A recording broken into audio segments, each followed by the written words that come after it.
subscribe this channel, hit the like button and press the bell icon. Thank you guys. Hello everyone. So guys कुछ relative pronouns के ऊपर sentences है, देखते हैं guys. देखिए सबसे पहले लिखा है यहाँ, इसको लिखा है कि जो चाय तुम पी रहे हो वो मैंने बनाई है। कैसे बनाएंगे इस तरह के सेंटेंसेस को, देखिए गाइस। अब यहाँ जो चाय है, तो कभी भी आप सेंटेंस की शुरुआत विच से या हु से ना करें। आप ये मत सोचिए जो है तो मैं विच लगा दूं, ऐसा नहीं करना। पहले बोलिए कि जो चाय तुम पी रहे हो मैंने बनाई है। अब पहले तो जो चाय है इसको अगर लिखना हो तो द टी विच हम लिखेंगे। पहला तरीका तो ये है। गलत कहाँ पे हो जाता है, जब हमें लगता है कि अच्छा चाय विच टी कर देते हैं, ये गलत हो जाएगा। अच्छा, दूसरा यहाँ पे ख्याल रखना है कि मैंने बनाई है, ये भी हमारा एक सेंटेंस है। तो अब मैं शुरुआत कैसे करूं, द टी विच से शुरुआत करूं कि मैंने बनाई है से शुरुआत करूं। मैं दोनों एंगल आपको बताता हूं। अगर आप द से शुरू करते हैं कि द टी जो चाय तुम पी रहे हो, the tea which you are taking या ड्रिंकिंग, टेकिंग भी कह सकते हैं, ड्रिंकिंग भी कह सकते हैं, या हैविंग भी कह सकते हैं। The tea which you are drinking वो मैंने बनाई है। अब वो मैंने बनाई है ये तो एक्टिव है, अब आपको इसको पैसिव करना होगा। The tea which you are drinking has been made by me. ये करना पड़ेगा। क्यों करना पड़ेगा? अगर आपने एक्टिव किया तो फिर दो टुकड़े हो जाएंगे, दो सेंटेंस हो जाएगा। फिर आपको आई रखना पड़ेगा, आई हैव मेड इट, तो गलत हो जाएगा। तो या तो अगर आप ऐसे बनाते हैं द टी तो इसको पैसिव कीजिए, या आप मैंने बनाई है से शुरू कीजिए। कैसे बोलेंगे? I have made the T. मैंने भैया वो चाय बनाई है। कौन सी चाय? जो तुम पी रहे हो, विच यू आर ड्रिंकिंग या टेकिंग। दो तरीके आपके पास है, फैसला आपके हाथ में क्या करना है। क्लियर है? चलिए आगे देखिए। वो लड़की कहाँ है जो तुमसे बात कर रही थी, ये सेंटेंस है। इंटेरोगेटिव है तो सबसे पहले इंटेरोगेटिव बोलिए, वो लड़की कहाँ है, वेयर इज द गर्ल। हो गया। अब हमारा क्या है इसमें रिलेटिव प्रोनाउन जो। तो ये जो पूरा क्लॉज है, जो तुमसे बात कर रही थी, इंसान के लिए हु आता है, तो who was talking to you. तो सेंटेंस हो गया कि वेयर इज द गर्ल, वो लड़की कहाँ है, who was talking to you. जो हु वॉज टॉकिंग है इसे हम कहते हैं एडजेक्टिव क्लॉज। ठीक है जी, एडजेक्टिव क्लॉज। मुझे वो लोग पसंद नहीं है जो एटीट्यूड दिखाते हैं। मुझे वो लोग पसंद नहीं है जो एटीट्यूड दिखाते हैं। अब कैसे होगा? तो मुझे वो पसंद नहीं है, ट्रांसलेट कीजिए, I don't like the people. I don't like the people. Okay, मैंने यहाँ द करके एक निश्चित कर दिया कि उस तरह के लोग, वही लोग। I don't like the people. कौन से लोग? जो एटीट्यूड दिखाते हैं, who show attitude, who show attitude. हो गया। अब देखिए, वो लड़की जो कल पार्क में थी वो मेरे पड़ोस में रहती है, मेरे पड़ोस में रहती है। ठीक है, कौन सी लड़की? वो लड़की। तो आप यहाँ से हु गर्ल नहीं बोल सकते। कैसे बोलेंगे? द गर्ल, वो लड़की जो कल पार्क में थी, who was in the park yesterday. हो गया, the girl who was in the park yesterday. अब क्या बच गया है? वो मेरे पड़ोस में रहती है। तो अब वो को आप दोबारा शी नहीं लिख सकते, क्योंकि आपने ऑलरेडी यहाँ पर द गर्ल लिख दिया है। तो द गर्ल आपका सब्जेक्ट है। ये जो आपने who was in the park yesterday लगाया, ये आपका एडजेक्टिव क्लॉज है। लेकिन ये जो द गर्ल सब्जेक्ट है, इसका प्रेडिकेट तो बाकी है ना, इसका पूरा वर्ब ऑब्जेक्ट तो बाकी है, तो वो आप यहाँ लिखोगे। तो वो लड़की जो कल पार्क में थी वो मेरे पड़ोस में रहती है, तो lives in my neighbourhood. Neighbourhood बनकर तैयार हो गया। ठीक है। रिलेटिव प्रोनाउन हमेशा उस सब्जेक्ट के बगल में होगा जिसके बारे में वो बता रहा है। लड़की के बारे में बता रहा है तो लड़की के बगल में ही हु लगाना है, आप इधर नहीं लगा सकते। ठीक है जी। जो एप्पल तुम खा रहे हो वो फ्रेश नहीं है, तो कैसे होगा? जो एप्पल, द एप्पल। एप्पल के लिए हु या विच? विच आएगा। The apple which you are eating, you are eating, वो फ्रेश नहीं है, इज नॉट फ्रेश। अब आप बताइए कि इज किसके लिए आया है? ये जो विच यू आर ईटिंग हमने बोल दिया, लेकिन ये इज किसके लिए आया है? ये इस एप्पल के लिए आया है। ये एप्पल सब्जेक्ट और ये इसका देख रहे हो, ये वाला हिस्सा इसका प्रेडिकेट है, और इन दोनों के बीच में दीवार बनकर कौन आया है? ये आपका एडजेक्टिव क्लॉज, जो रिलेटिव प्रोनाउन से शुरू होता है और एक क्लॉज का निर्माण करता है, जो एडजेक्टिव का काम करता है। एडजेक्टिव क्यों है? क्योंकि एप्पल के बारे में बता रहे। कौन सा एप्पल? वही विच यू आर ईटिंग, जो तुम खा रहे हो। ठीक है, अब आगे देखिए। ये वही पेन है जिसे मैं ढूंढ रहा था, ये वही पेन है। तो आपने बोला भाई दिस वही है, इसको आप हाईलाइट करोगे कि या तो दिस इज, या तो नॉर्मल बोलो this is the pen, this is the pen बोला, द से उसको हाईलाइट करते, दिस इज द पेन जो मैं ढूंढ रहा था। पेन के लिए आप विच लगाओगे, विच आई वॉज लुकिंग फॉर। अगर ये वही पेन है, हम उस पर सेम लगा दें। मैंने बोला कि भाई this is the same pen, तो जो द सेम हमने लगा दिया ना दोस्तों, द सेम की वजह से अब हम विच नहीं बोलेंगे, अब हम लगाएंगे that. This is the same pen that I was looking for. कभी भी जब द सेम आ जाए तो आपको विच या हु ये सब नहीं लगाना होता, दैट लगाओ, चाहे इंसान हो जानवर हो, सब में दैट लगाओ, ये नियम है। जो भी यहाँ आना चाहता है वो आ सकता है। कैसे होगा भाई? अब या तो आप whoever से बनाओ, whoever wants to come here can come। एक आप ऐसे बना सकते हैं जैसे हमने किसी एक को माना कि जो भी सिंगल जो भी आना चाहता है, और पता नहीं कि वो आदमी औरत, हम कुछ ऐसा नहीं बोल रहे, तो आप वन से लगाओ, one who wants to come here can come, वो आ सकता है। अगर मैं इसको प्लूरल में लेके चलूँ कि भाई जो भी लोग आना चाहते हैं आ जाओ जी, तो मैं दोज से बोल सकता हूँ कि those who want to come here can come. इतने तरीके, ठीक है जी। चलिए, मैं उस कॉइन को ढूंढ रहा हूँ जो मैंने तुम्हें कल दिया था। ठीक है, कैसे होगा? आई am looking for the coin, मैं उस कॉइन को ढूंढ रहा हूँ। अब मुझे कॉइन के बारे में कुछ इन्फॉर्मेशन देनी। कौन सा सिक्का? वही जो मैंने तुम्हें कल दिया था। तो which, I am looking for the coin which I gave you yesterday. हो गया? चलिए, अब देखिए, वो 10 का नोट कहाँ है जिसे सब्जी वाले ने मुझे दिया था, जिसे सब्जी वाले ने मुझे दिया था। अब कैसे बोलोगे भाई वो 10 का नोट कहाँ है? पहले वेयर लगाकर देखते हैं। देखिए, वेयर इज द 10 का नोट, 10 रुपी नोट है। Where is the 10 rupee note. हो गया, जिसे सब्जी वाले ने मुझे दिया था। अब कैसे होगा?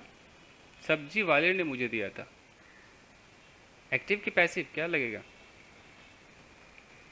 हो सकता है विच, ऐसे बन सकता है which the vegetable seller gave me. सब्जी वाले ने मुझे दिया था, गेव मी, वो कहाँ है? और पैसिव भी हो सकता है, where is the 10 rupee note which was given to me by the vegetable seller. ऐसा भी हो सकता है। ठीक है जी। चलिए, जिस चम्मच से तुम खा रही हो उस पर कॉकरोच बैठा हुआ था। कैसे बोलेंगे?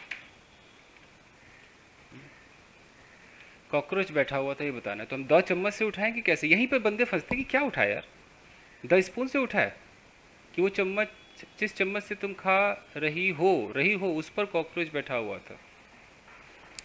तो आप इसको कॉकरोच से उठाओ, और cockroach was sitting on the spoon, क्योंकि हमें स्पून के बारे में कुछ बताना है। तो अब यहाँ तक हमारा सेंटेंस एकदम क्लियर है। A cockroach was sitting on the spoon. कौन सा चम्मच भाई? वही चम्मच जिस चम्मच से तुम खा रही हो। तो विच यू आर यूजिंग, खा रही हो मतलब तुम इस्तेमाल कर रही हो, विच यू आर यूजिंग, ऐसे बोल सकते हैं। या पूरा ही जो तुम खा रही हो, जिससे तुम खा रही हो, तो विद विच, चम्मच से विद लगाते हैं, चम्मच से पेन से, तो with which you are eating, ये भी हो सकता है। या तो ऐसे बोलो या इसको ऐसे बोलो, यहाँ पर ऐसे भी कर दो।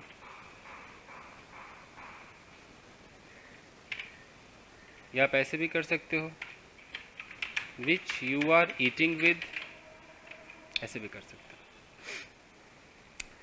उस चोर को अब तक नहीं पकड़ा गया है जिसने एक पुलिस ऑफिसर के मोबाइल को छीना था। कैसे होगा भाई? उस चोर को, यानी कि द थीप, द थीप अब तक नहीं पकड़ा गया, प्रेजेंट परफेक्ट का पैसिव है, has not been arrested yet. ठीक है, अरेस्टेड येट। हम इसको ऐसे बोल सकते हैं कि the thief has not been arrested yet. लेकिन मुझे जब बोलना है कि जिसने एक पुलिस ऑफिसर का मोबाइल को छीना था, तो हम जब वो बताएंगे कि जिसने, हम जब हु लगाएंगे, तो ग्रामर कहता है कि आप उस हु को उसके बगल में लिखो जिसके बारे में बात कर रहे हो।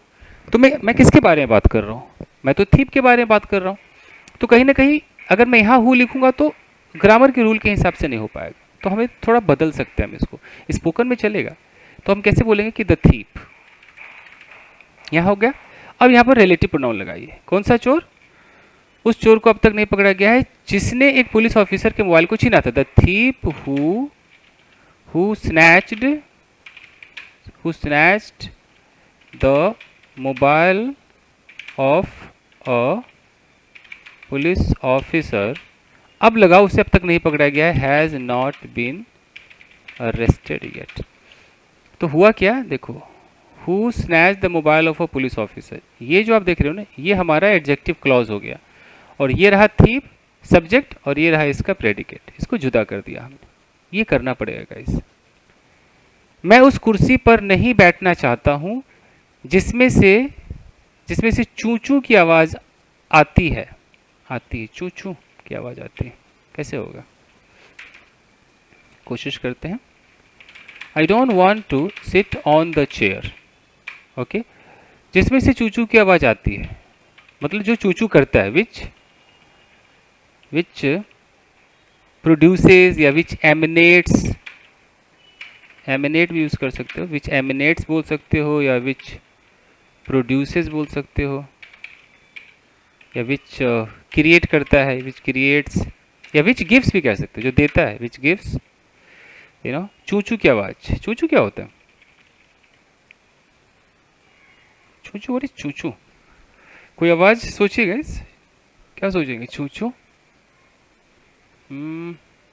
स्क्वीक बोल सकते हैं क्या? वो गूगल सर्च कर लेना, squeaking, squeaky sound. I am not sure, एक बार स्क्वीकी साउंड करके देखते हैं, स्क्वीकी साउंड एक बार सर्च कर लेना। स्क्वीक भी तो कोई नॉइज जैसा होता है। ओके, आगे देखिए। कौन है वो लड़की जिसके बारे में तुम बात कर रहे हो? कौन है वो लड़की? तो कौन है वो लड़की? Who is the girl, who is the girl. अब जिसके बारे में, लड़की ह्यूमन बीइंग है, तो जिसके बारे में, जैसे मेरे बारे में अबाउट मी, उसके बारे में अबाउट हिम या हर, तो जिसके बारे में अबाउट व्हाट, अबाउट हुम। देखिए देखिए ये कैसे बनेगा? Who is the girl about हुम तुम बात कर रहे हो, about whom you are talking. ये हो गया। और भी तरीके, अभी आजकल की इंग्लिश में ऐसे बोला जाता है कि who is the girl, who is the girl, कोई रिलेटिव प्रोनाउन नहीं लगाते। Who is the girl you are talking about, you are talking about. अभी ऐसा भी बोला जाता है, कैसे रिलेटिव प्रोनाउन ही हटा दिया। Who is the girl you are talking about, you are talking about जो है, समझो कि यहाँ पर कोई ना कोई रिलेटिव प्रोनाउन होना चाहिए, बट नहीं चलता आजकल, ऐसे भी बोल सकते हैं इन जगहों पर। Who is the girl you are talking about. और नहीं तो ऐसा भी कई लोग अंग्रेजी बोलेगा, who is the girl whom you are talking about, whom you are talking about, यहाँ लास्ट में लगा दिया। ये भी हो सकता है, 3 तरीके।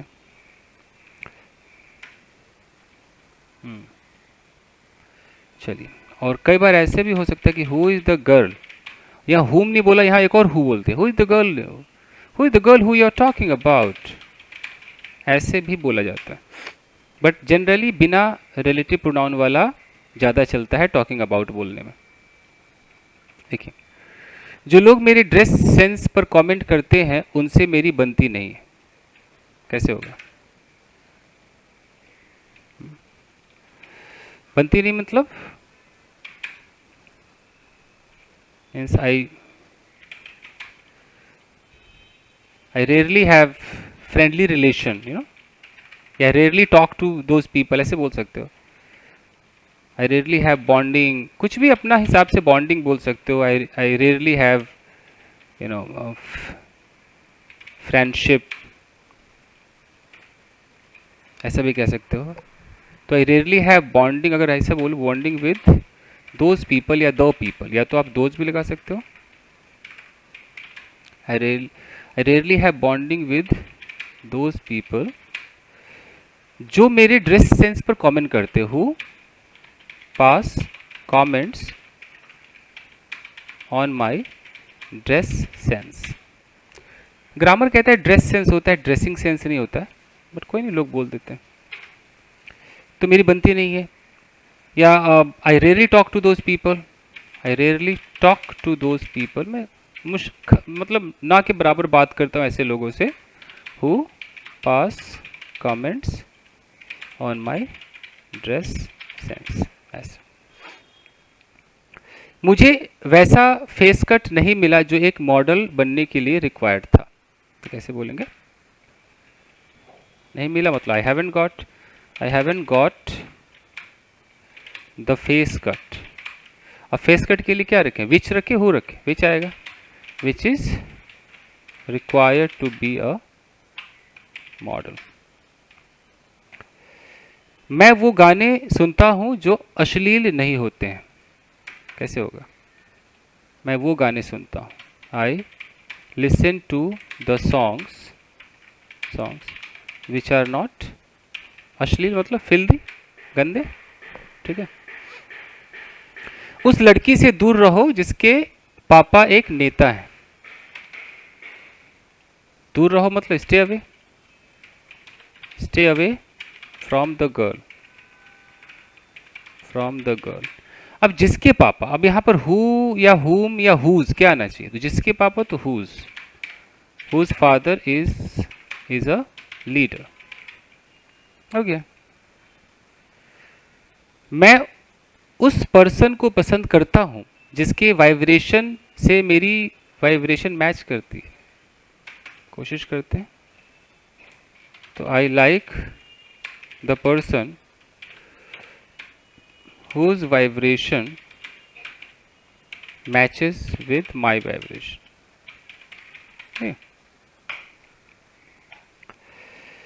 वो काम कभी मत करो जो तुम्हें प्रॉब्लम में डाल सकता है। सब रिलेटिव प्रोनाउन है, देखिए। कभी मत करो, नेवर डू द एक्ट बोलो या वर्क बोलो, नेवर डू द वर्क जो तुम्हें प्रॉब्लम में डाल सकता है। विच मे भी लगा सकते हो, कैन भी लगा सकते हो, कुड भी लगा सकते हो। विच कुड प्रॉब्लम में डाल सकता है, put you into trouble. Which can put you, या इनटू हॉट वाटर, एक मुहावरा है ना, put you into hot water बोल सकते हैं। मेरे पास वो सारी किताबें हैं जो मैंने 2004 में खरीदी थी। कैसे होगा? मेरे पास वो सारी किताबें हैं। आई have all the books. Grammar कहता है कि जो आप ऑल लगाते हो गाइस, तो फिर आप दैट लगाओ। I have all the books that I bought in 2004। आप विच लगा सकते हो, बट ग्रामर कहता है ऑल अगर आ गया ना तो विच मत लगाओ, दैट लगाओ। वो डब्बा कहाँ है जिसमें तुम कॉइन्स रखते हो? कोई डब्बा होगा, कोई बॉक्स होगा, आप कॉइन्स रखते हो। ऐसे बोलोगे, where is the box in which you put coins. या आप इन को लास्ट में लगा सकते हो, where is the box which you put coins in, ये भी हो सकता है। कई बार लोग रिलेटिव प्रोनाउन नहीं भी लगाते हैं, जैसे where is the box you put coins in, ऐसा भी बोला जाता है। अच्छे लेवल पे मैंने देखा ऐसा बोला जाता है। वो सबसे खूबसूरत लड़की है जिसे मैं पसंद करता हूँ। मुझे ऐसा बोलना है, कैसे होगा? She is the most beautiful girl. Most beautiful क्या होता है? सुपरलेटिव डिग्री है एडजेक्टिव का। जब भी कोई सुपरलेटिव डिग्री हो, मोस्ट ब्यूटीफुल गर्ल, तो फिर जब हम उसके लिए रिलेटिव प्रोनाउन लगाएंगे तो हम दैट लगाते हैं। तो she is the most beautiful girl, ये मत सोचिए इंसान है कि जानवर है, सबके लिए दैट लगाओ, सबके लिए। She is the most beautiful girl that मैं पसंद करता हूँ, दैट आई लाइक। अब जिसको के लिए तो हुम आना चाहिए, हुम आई लाइक, बट मैंने यहाँ हुम नहीं लगाया, दैट लगाया। दैट का मतलब सब हो गया, सोचो इतना फायदा है दैट का। She is the most beautiful girl that I like. Condition apply होता है दैट में कि उसके 3-4 नियम है कि कहाँ पे दैट लगेगा। तो सुपरलेटिव डिग्री आ गया तो भी दैट लगाओ, ऑल आ गया तो भी दैट लगाओ, बाकी और भी हैं छोटे मोटे पॉइंट। ये वही लड़की है जो उस दिन रो रही थी, जैसे द सेम आ गया तब भी दैट लगाओ। तो अगर मैं बोलूँ कि she is the same girl जो उस दिन रो रही थी, तो that was crying that day, हो गया ना। वो सबसे इंटेलिजेंट लड़का है जो हर क्वेश्चन का आंसर कर देता है। तो सबसे इंटेलिजेंट भी आपका सुपरलेटिव डिग्री हुआ ना, कैसे होगा? He is the most intelligent boy, जो हर क्वेश्चन का आंसर देता है, तो दैट आंसर्स एवरी क्वेश्चन, हो गया, बन गया। मैं कुछ ऐसा करना चाहता हूं जो तुम्हें खुशी दे, कैसे होगा? I want to do something. कभी भी समथिंग एनीथिंग आ जाए उसमें भी दैट लगता है guys, you know. I want to do something that, जो तुम्हें खुशी दे दैट कैन भी लगा सकते हो, that can give you happiness, that can give you happiness. मैं कुछ ऐसा कहूंगा जो तुम्हारे होश उड़ा देगा, तो क्या होगा? आई विल से समथिंग, अब समथिंग के साथ दैट लगेगा, दैट विल होश उड़ा देगा, मतलब that will make you perplex है, that will make you perplexed. चलिए, सोहन और उसका डॉग जो हमेशा उस पार्क में जाते हैं आज नहीं जाएंगे। सोहन एक इंसान है और कुत्ता एक जानवर है, तो इंसान और जानवर एक साथ आ जाए तो दैट लगाओ, कैसे होगा?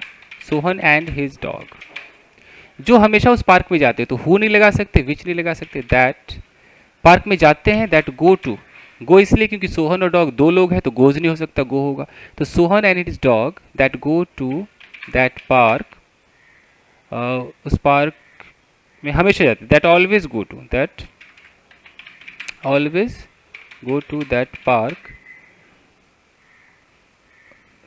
जाते हैं, आज नहीं जाएंगे, नहीं जाएंगे तो will not go today, will not go today, बन गया।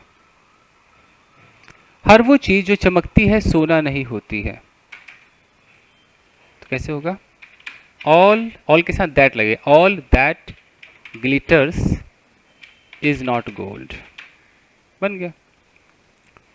तुम इकलौते ऐसे लड़के हो जिसके पास सच बोलने की पावर है, तो मैंने बोला तुम इकलौते, you are the only boy. जब द ओनली आ जाए तब भी दैट लगाइए दोस्तों, you are the only boy. तो जिसके पास, तो हु हैज नहीं, that has the power to tell the truth, that has the power. वो एकमात्र लड़की थी जिससे मैं प्यार करता था, कैसे होगा? She was the only girl, अब ओनली आ गया तो दैट लगाओ, दैट आई लव्ड। खत्म गाइस, खत्म कहानी। तो आई होप कि काफ़ी कुछ आपको सीखने को मिला होगा। तो आज के लिए इतना ही दोस्तों। वीडियो पसंद आता है तो वीडियो को लाइक कीजिए, चैनल को सब्सक्राइब कीजिए अगर आप नए हैं। तो मिलते हैं अगले एपिसोड में। Thank you guys.